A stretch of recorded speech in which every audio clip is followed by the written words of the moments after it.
अरे एक करे जा तू जितना खर्चा करेबू हम उतना खर्चा करो पूरा खेती किसानी में जान ला एकदम या ये वाहे रोज के तो कुछ न कुछ लगाए रहते हो। तब बुझ ली हो अब आप देखा ये पियरा वाले के बना बुझे बड़ी सी गोली आई। चिराई उड़न बाज हो तो बुझ ली हम होई रंगा बाज हो बुझ ली हम होई रंगा बाज हो।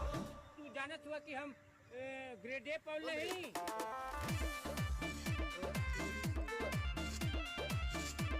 रोज जवन है कतो जवन है पियरा बनाई है परिहार साफ करा पियरा ढोवा ये भरे के लगाए रहत हमसे अम्मा किया ना है जान ले काहे भैया पियरा बनाए बाहर ढोल लगा रहा था हम जाते हैं कमाए जितना हमसे करो ही तोरा से बेसी हम